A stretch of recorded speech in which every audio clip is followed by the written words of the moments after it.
you're ready for an exciting show. We're going to be getting started in just a few minutes.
What's up, everybody? Welcome to the 2019 Shortcut of the Year preview show. My name is Jared Ewing.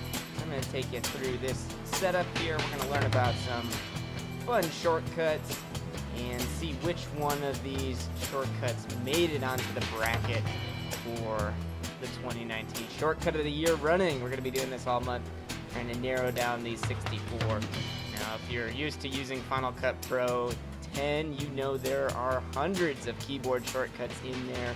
So this was quite a process over the past few weeks to narrow it down to figure out which one of these shortcuts are going to make it into the top 64. So this show is an announcement show. We're going to go through the entire bracket, set the bracket, and then starting on Friday, we're going to start voting and narrowing down those brackets. It's going to be a wild couple days of going through the next couple weeks. Just a lot of shortcuts, a lot of things out there. But the important part is to know that this is really here as a learning experience. These shortcuts are things that people are using very frequently in their editing process. So hopefully you'll learn something out of all this. And let's take a look at it because we do have a bracket here. So here's our empty bracket. This is how it shows up right now on anawesomeguide.com, which you can go to this entire month to follow the bracket and see it live update. You will also be able to go there in just a couple minutes and download a PDF and also see the live link to a numbers document stored on iCloud up there that you can use to follow along as well. Print it out. You can email it in, just send it in to finalcutprohelp@me.com with your votes.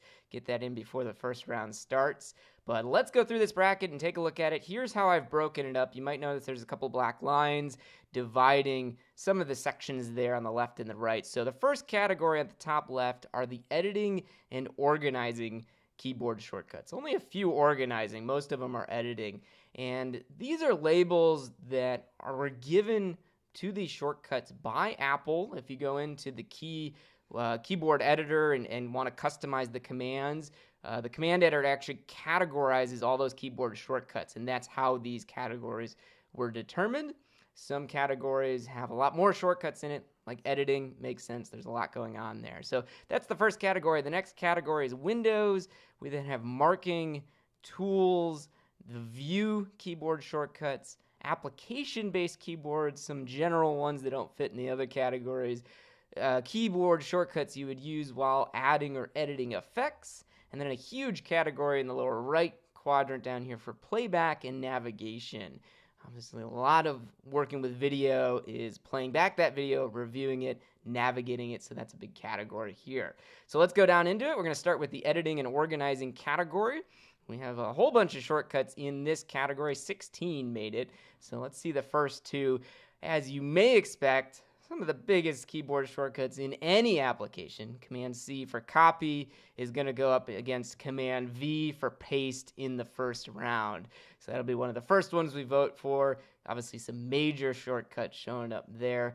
The next two that we have are going to be the E, just the letter E, to append to the storyline. When you have a selection in the browser, you could use that to append that clip to your timeline. That's going to go up against W, which is to insert a selection as opposed to appending it. As far as all these shortcuts go, when you see the 4 on the screen like this, whichever ones win in that first round are going to go on to compete against each other in the second round. So if Command-C wins or Command-V, it's going to go up against either E or W in the second round. So that's how these are all grouped. I'm not going to go over that every time, but that's how these are grouped as we go through this. So the next 4 shortcuts going down, we have V, which enables or disables a selected clip. You have N to enable or disable snapping. That was a huge one, got a lot of votes for both of those. Option W will insert a gap clip. And then we have Shift F, which will reveal a selected clip in the browser. That's a very popular shortcut and one that if you're editing, you'll probably use that pretty frequently. Almost all of these right now, you'll use a bunch. The next 4, we have Shift Delete, which is replace with a gap clip, or just delete. And the delete key, I wouldn't be surprised. My guess is delete's going to win this battle here, because the delete key, if you're in the browser, can reject a selection. If you're on the timeline, it can just remove that clip. But it can also be used just to delete stuff. Say you're typing up text as a title in the viewer, you just delete that text using that key. So that's a very popular one. I wouldn't be surprised if that wins it. Then we have Option Left Bracket, which will trim to the start point with the selected clip, going up against Command B, which is going to blade at the playhead or skimmer location. So 2 used for editing there. Either instead of cutting a clip, you could just trim it, or you could use blade to actually cut at that location.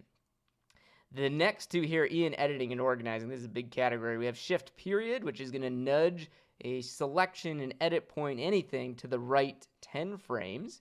or 10 points, depending if you're in the viewer or somewhere else. That has a bunch of options there. And then one of my favorite, the grave accent, which will override your clip connections. That's a good one too.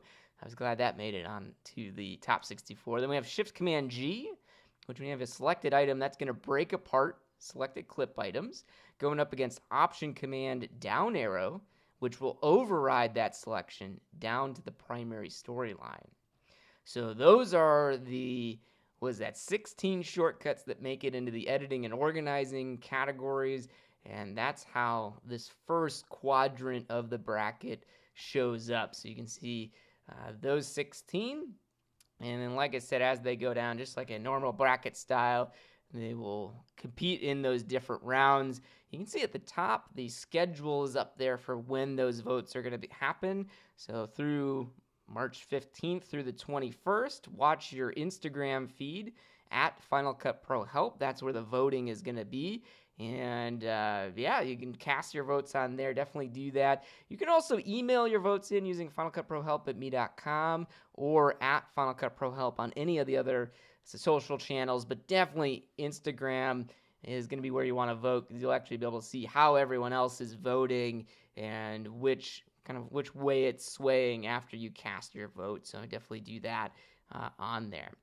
So going down to the next quadrant, we have the Windows shortcuts, and this is not the Windows operating system.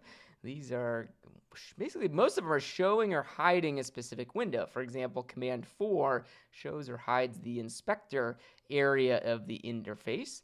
Shift Command 2 will show or hide the timeline index, which they're not necessarily popping up and showing you a separate window. They're all part of the interface there, but they're considered Windows shortcuts. Similar, Shift Command 8 shows or hides those large audio meters that you see on the right side of the timeline. That one's an awesome shortcut. I really like seeing that one. That one trips a lot of people up. They hit that on accident and don't know why those are there. Then we have Control Command 1, which shows or hides the browser. This one was a write-in vote and then ended up getting a ton of votes. So that's one that I don't use that frequently myself, because I set up custom workspaces and I use those a lot more frequently to switch around. But this one got a lot of votes, so I'm glad that one snuck in and made it onto the bracket here. And I would not be surprised if that beats out audio meters. We'll find out, though, in our voting that comes up. Next one is a favorite of mine. A lot of these are my favorite, but this one's a really good one. This one shows or hides the keyword editor, just using Command K. Then we have Option Command K, which goes in and allows you to customize the keyboard. That's going to show our command editor. So if you don't like these shortcuts, you can remap them. Final Cut allows you to customize that pretty deeply, so don't hesitate. A lot of professional editors go in and customize the keyboard, because those couple seconds of going up to a different shortcut or using a different command really can slow you down. So don't hesitate. If you don't like the shortcut that's listed here, these are all the default shortcuts that we're showing. You can go through and customize that using that keyboard customization or the command editor. And then we have Command 2, which is going to go to the timeline section, basically makes the timeline active. A lot of these shortcuts, depending on which area of the interface is active, will do something different. So this one goes to the timeline area. Command 6 goes to the color inspector. A lot of, somewhat recently, Final Cut has really built upon the color correction tools and has some really powerful color correction now. And so Command 6 has been used a lot more compared to the past few years. So those are the Windows shortcuts that are categories under that category. You can see how those all face up here. And again, the first quadrant there, we have Command 4 going up against Shift Command 2. Winner of that one will go on to face the winner of Shift Command 8 versus Control Command 1, and then down the bracket there. If you're not familiar with how the brackets work, that's how it is there. Again, all these votings, this is going to be kind of random on how these show up based on your votes. I'm going to fill one out. We'll see how it goes, and I encourage you to do the same. You can go to anawesomeguide.com. The link will be down in this video. After it, I'll get it updated so you can go and download your bracket and track it there. All right. Moving on down the bracket into the other quadrant here, we have the marking-based shortcuts. These are used to mark clips or add some kind of a marking onto your timeline or in the browser. For example, Shift Command I sets an additional range start or an additional endpoint. And if you can press the I key to set an endpoint, you can then press O to set an out point. If you want to mark multiple selections on a single clip, you can do that using this shortcut. And this is a very popular one that, it deserves to be up here. It's a great one. If you don't know that, try it out. However, it's going up against M, which is the shortcut used to add a marker. And for me, I don't know. This is going to be a tough one. I believe M is going to win this one, but we'll see how it goes. Markers for me are just so important. So we'll see which one goes up and wins that one. However, going to the next one, this might be even more difficult. You have F to mark a selection as a favorite clip. So if you like clips, you mark it with F. Favorite makes sense. You want that to be on there. And that's going to go up against just I to set that endpoint. So I believe that'll be a close battle as well. We'll see how those go out. And so that's the marking category. Only 4 shortcuts in that one. Smaller category. It's going to be similar to tools. We have 4 tools that made it on. And I will say this section here was a pretty close battle. 2 of the tools I knew were going to make it onto this one. The other 2, there was some fierce battle in the votings for the tools that made it onto this list. So let me show you which ones. I expected B to be on here. B activates the blade tool. This is, if you're new to editing, this is probably one of the first tools you learn about in that tool menu. It's just so helpful, cuts everything up. It is a razor blade icon because that's how film editing really started. You cut your film physically with a razor blade. That's how it used to be done. And that's why we have a razor blade inside of Final Cut. One of the most popular tools. I would not be surprised if this one makes it a couple rounds. It's going up against the trim tool, which I really like the trim tool as well, but I think the razor blade is going to win that round. We'll find out. And then it's going to go up against, in the next 2 here, it's going to go with A, which activates the select or the arrow tool. Now, the select tool is really important, and you're going to be on it most of the time. And the reason this shortcut is useful is if you activate the blade tool or the trim tool or any of these other tools, you use A to go back to the select tool and essentially disable all the other tools. So I don't know, the shortcut itself might not be as useful as some of these other ones. I believe the tool is really useful, but I don't know if the shortcut is used as much as the other ones. But we'll find out. It's going to go up against a shortcut that just barely snuck in the voting. It won by 1 vote. It's going to go up against the range selection tool. This tool and this shortcut, very cool tool. However, I don't know. I think A and B are probably going to make it to the next round. We'll see. Those shortcuts are going to have a tough time getting into, both T and R are going to have a tough time getting into the next round. So those are the tools. This is how that area of the bracket shows up. These are all, I wish these screenshots were a little bit better quality, but you can go on to anawesomeguide.com, see the bracket there. There's PDF on there if you want to print that one out, fill one out. You can do that right up here. All right, so that is the left side of the bracket. Going on to the top right of the bracket, we have the view shortcuts, and similar to the other categories we just looked at, this one has 4 shortcuts that made it in to the running. The first one that made it in is Shift Z. So again, these are view-based shortcuts. So this is how you go through and customize the way that your interface looks, the way the timeline looks. And this is one way to do it. So if you zoom in or zoom out of the timeline, the viewer, you can use Shift Z in either of those places to zoom to fit the timeline. I use this shortcut extremely frequently when I'm doing anything. A lot of times I'll zoom in really, really close onto an edit, either a transition, something I'm working on, and then I can quickly zoom out using Shift Z, go back, view my entire project. So Shift Z, really important shortcut. And that's going to go up against Control V, which shows or hides the video animation view that shows up on the timeline. No offense, Control V, you're going to have a hard time making it into the next round, in my opinion. But if you want to edit keyframes, positions, you can use that using Control V and the video animation. Then the winner of those two is going to go on to face either Option Command 2, which toggles between the film strip view and the list view, which is really important. However, it's going up against Command minus to zoom out. And I was really surprised because Command minus went up against Command plus in the kind of the preliminary rounds previously to this. And I really thought Command plus was going to win that battle because for me, I use Shift Z to zoom out anytime I'm zooming into something to fit on the timeline, and then I'll use Command plus to zoom into a section. So I did not see this happening. I did not think minus was going to beat out Command plus. However, now that Command minus is on here, I believe that one's got a good chance to make it into round 2. So those are our 4 view-based shortcuts, and they're up at the top right if you're looking at the full bracket. Next, we have 4 application-based shortcuts, and these categories, I don't necessarily agree with the way the categories, we're going to see general in just a second, seem kind of vague to me, but the way that Apple designates these shortcuts with inside of Final Cut Pro, these are the application-based ones, and it makes sense with these because they can be used in almost any application.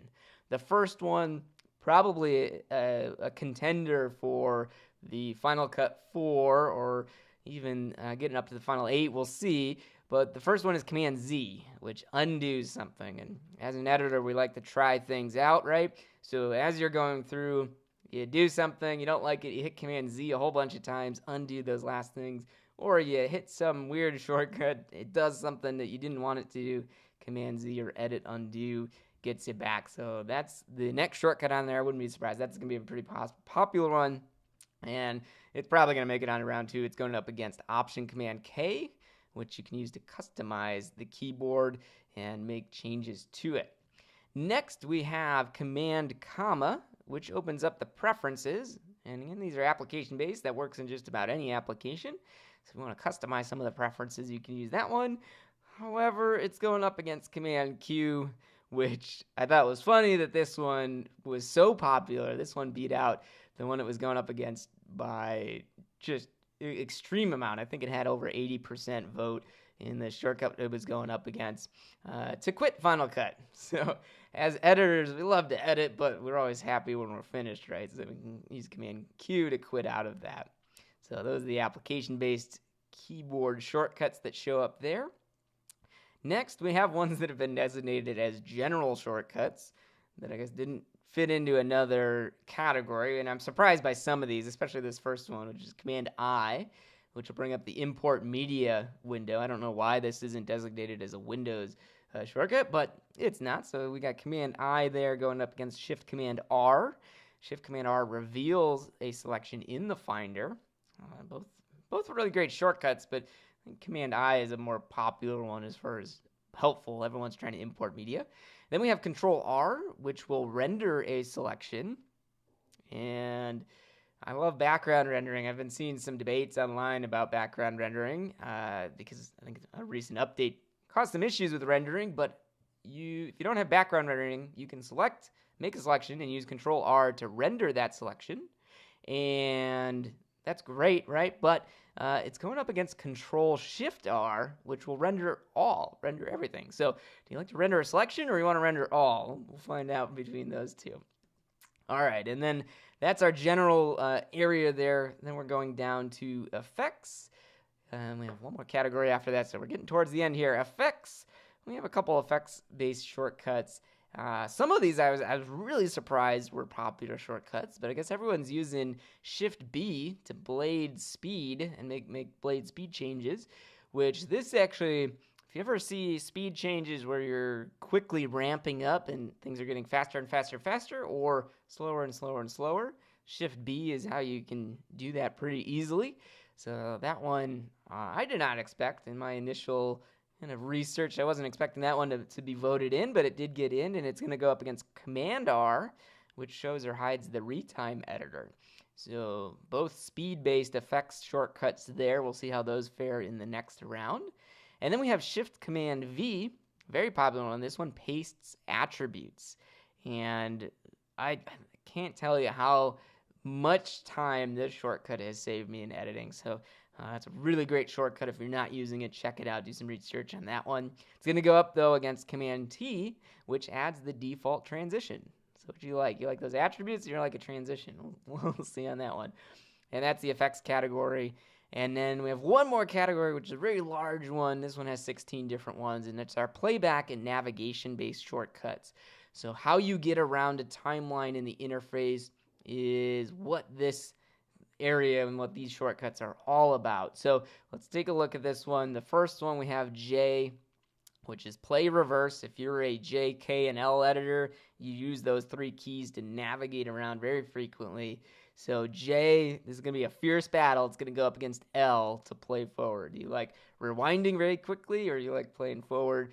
And again, with either of these, if you haven't used them, if you press those keys multiple times, it speeds up either the reverse playback or the forward playback. So we'll see. I don't know which one's going to beat out here. I wouldn't be surprised. I'm going to probably lean towards J on that one, because a lot of times I'll rewind really quickly and hit the space bar to play instead of using L or anything else. So yeah, I'm probably going to lean for J on that one. We'll find out, though. Next, we have the space bar, which is your play pause, which beat out K as far as pause. You know, of course, spacebar is going to win. It's got more options there. And it's going to go up against Shift Command F, which will play your selection full screen. Spacebar's got to win that one, right? I don't know. We'll see. Next, we have a couple ones. The slash. This one is I don't know. This one, for me, when I learned this one, this is way back in the legacy Final Cut days. But when I learned about this shortcut, I was so happy. This one plays a selection and makes it really nice. So you can just hit a transition or hit a clip that's got an effect on it, hit this one, and it'll play it back. And that's going to go up against Command L, which will enable or disable loop playback. So if you want it to loop all around, you can do that. And then we have Option Spacebar, which is play from the play bar head, which personally I don't use that one that frequently, but I like to play usually from the skimmer location. But you can do Option Spacebar, it'll play from the playhead. And that's going to go up against the home key, which goes to the beginning of your project or selection. All right, next ones we have up, single key here, S to enable or disable skimming. Skimming for me is so useful. I usually keep that one on. And then we have Command right bracket, which if you're using the timeline history, that goes forward in the timeline history. That one beat out the left bracket, which would go back in a timeline history there. And then we have Control apostrophe. And a lot of these you're going to see are more the navigation-based ones, but Control apostrophe goes to the next marker. So we saw M was on these as the top shortcuts. If you have a whole bunch of markers, you just use Control apostrophe. You could navigate to the next keyboard or the next marker on there. And then that's going to go up against Option semicolon, which goes to the previous keyframe, or goes to the last keyframe in the selection that you have there. So with any of these, just know if you were to do Option apostrophe, it would go forward a keyframe, or if you did Control semicolon, it would go to the previous marker. So if you're curious on the navigation ones, a lot of these faced the opposite one in the preview round. But yeah, that's how you can navigate around for markers and keyframes. Which to use more is probably going to determine the winner of those. Then we have just semicolon, which goes to the previous edit point, or apostrophe, which goes to the next edit. So when you're navigating around the timeline, which do you use? Do you go back edit points, or do you go forward? Those are some very useful navigation-based shortcuts. Then we have the right arrow key, which goes to the next frame. I use that pretty frequently. Or do you use shift right arrow to go forward 10 frames? Anytime you do shift left arrow or shift right arrow, it's going forward and back 10 frames. Adding that shift key is pretty helpful, but I don't know. Probably just the right arrow is going to win that one, right? So that is the lower right portion of our bracket playback and navigation-based shortcuts. Whew. So that is the 64 shortcuts that are making it on to round one of the 2019 Shortcut of the Year bracket. You should be able now to go to anawesomeguide.com. there's a 2019 bracket button. Hit that one. You'll be able to see this bracket on there. You can see the hopefully get access to the numbers document that allows you to see the live bracket. You can print it out there. There's a PDF copy as well up there if you are having any trouble with the numbers document. What I recommend doing now, take this bracket, fill it out, see who's going to make it to the final round. Who do you think is going to be the 2019 shortcut of the year? I'm extremely curious to see how you guys vote. I'm going to fill mine out here in just a few minutes now that is up there. And for all of this stuff, please just write in your comments, your votes. Make sure to go on to Instagram.com at Final Cut Pro Help is the account on there, and you'll see on the stories all the voting is going to start on the 15th. We're going to have round one going up. It's going to be a wild few weeks here, especially this next week or two. There's a lot of voting that's going to happen and a lot of collections. So if you have Instagram, definitely vote through the stories on there. If you don't have it, you can always leave a comment on these YouTube videos. You can send an email, finalcutprohelp@me.com, or reach out on Twitter, Facebook, at Final Cut Pro Help. On all of those social medias is the handle that you'll use, just like you see on the screen there, at Final Cut Pro Help.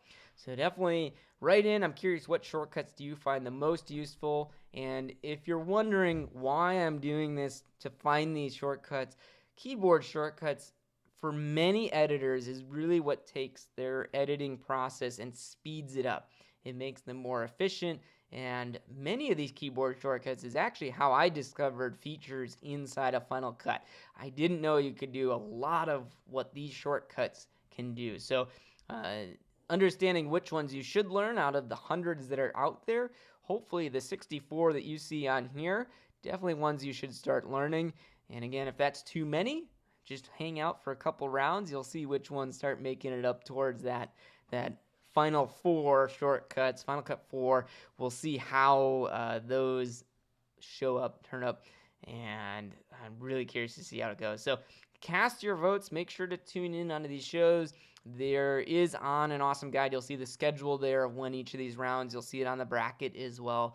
Make sure you bookmark those and check back throughout each round of voting. And the next live show is going to be our round 2 preview show. So after round 1, over the next few days of voting has completed, we'll come back with another show and see the results, see which 32 shortcuts are eliminated and which 32 make it on to round 2. So if you fill out your bracket, you can track that, see how well you do throughout all of this. So hope you all have a wonderful rest of your day, whatever you're doing. It's always good to enjoy yourself. And when you are ready, submit your bracket. Try to get it in before the first round starts on the 15th, which should be in the evening there. And yeah, have a wonderful day, everyone. Thanks for tuning into the preview show, and we'll see you on the other side.